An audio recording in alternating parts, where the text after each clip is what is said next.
Alright, so we're going to change the brake pads on a C7 Corvette. My car is a Grand Sport, obviously with iron brakes. It should be the same for a base model, the Stingray, and the Z06 should have identical brakes, unless you have the carbon ceramic, and I'm not quite sure how those pads change, but most of it likely they can come out the top as well. The base C7 also can come out the top. First thing we're going to do is take the brake cap off. By brake cap I mean the brake reservoir. Take the cap off, set it aside. Then we're going to pop these two pins through. There's a 13mm bolt back here, take that out, and then we pull the brake pads out the top. So you can begin by hammering this with a hammer like this. It's just going to take a while, but it lets you be sloppy. If you miss around, nothing happens. My brakes are already pretty dinged up from rocks and other things that have hit them, so I just carefully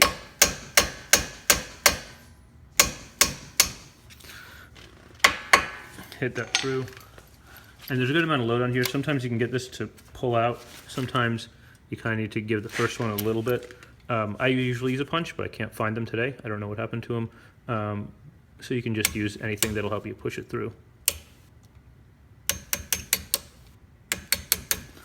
Like I said, once it gets fairly deep in there, we can just pull that out, and all that will kind of just come apart. So the next thing you want to do is, you can do either one, get that out. I already have the hammer in my hand.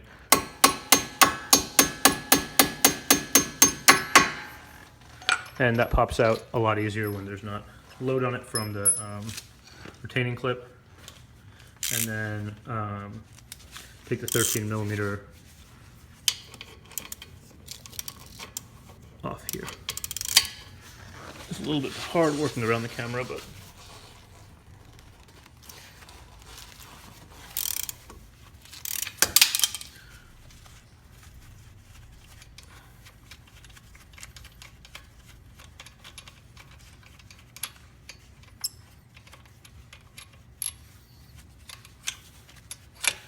we'll just slide that out, put that back together so we don't lose it. And here we are. Now what I recommend is just push the pads, and then you'll see the hub wiggle room, and it'll push the piston back in.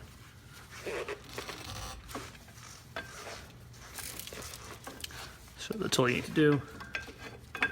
You can do either one first.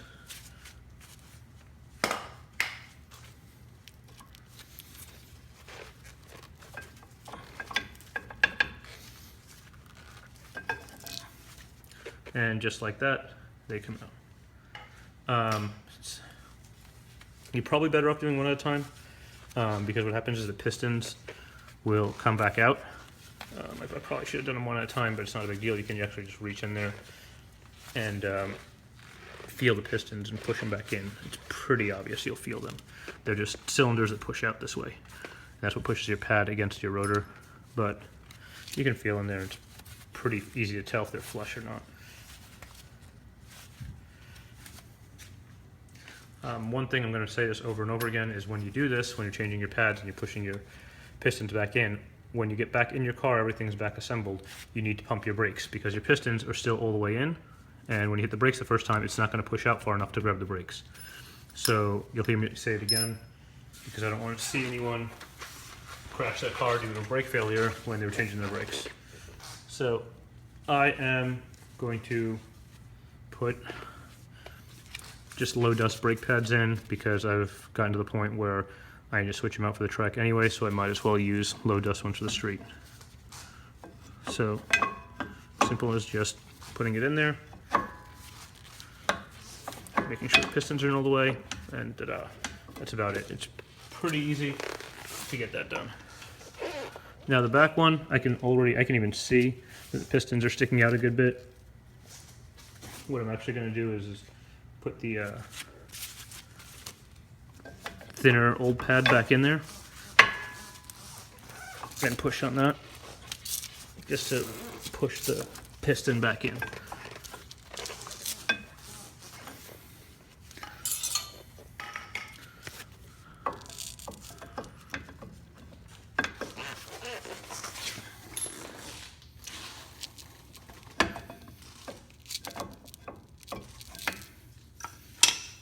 might have to do this once or twice just to, if you're foolish like me, and try to do both at one time.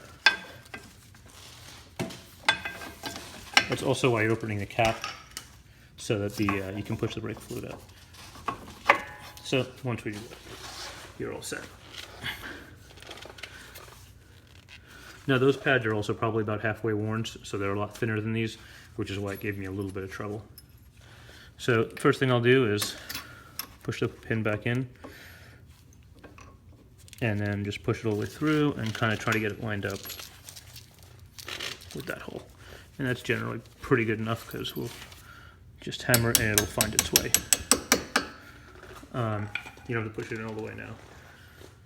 This system is dry. It doesn't have any grease or anything like that. My brake pads came with grease and even replacement pins and a replacement retaining clip. I'm using the factory one. I've reused it probably 20 times. There's nothing wrong with it. And my general theory is to use the OEM one if I'm not getting a performance benefit. And it's not like these are going to be lighter or stronger or faster or anything like that. So I know my OEM ones fit. It's brakes. I don't want to mess with it. I'm just going to keep using the OEM ones. So we put that in. And then the next thing we're going to do is put the pin in. And that just slides in pretty easily. Tops are flat. That's what holds it in there. I'm going to take my glove off to get a little bit better feel here.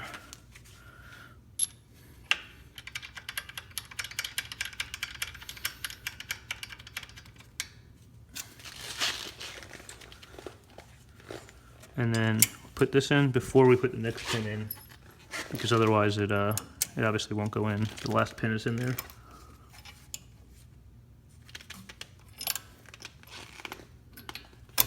And push it through, hold that down, and let go.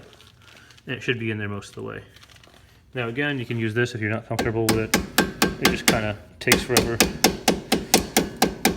In the back, I probably use this so I can just be sloppier where I can't see where it's going.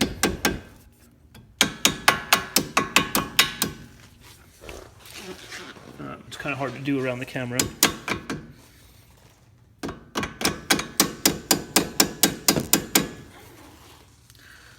So I'll just push that in off camera. I just can't seem to get around it while the camera's here. And then we tighten 13mm bolt. And you can check the torque specs on it and torque it up later. But that's basically it. I would look before you start at how much is sticking out after the conical section, just so you have an idea of how far to hit it back in, because the back won't be all the way flush when you're hammering it back in. So don't try to get the back of it flush, because you'll probably break something. Just keep giving it light taps and it'll eventually stop, and it should be self-explanatory from there. Again, remember when you're done to pump the brakes before you start your car. Pump the brakes several times. The first time it's probably going to go straight to the floor. While you're doing this, you should also have your e-brake on anyway, because you're jacking up the car using wheel chocks, etc. Don't forget to put the cap back on. And the next thing I'm going to do is the rear. I'm going to finish this up and put my wheel back on and do a video for the rear.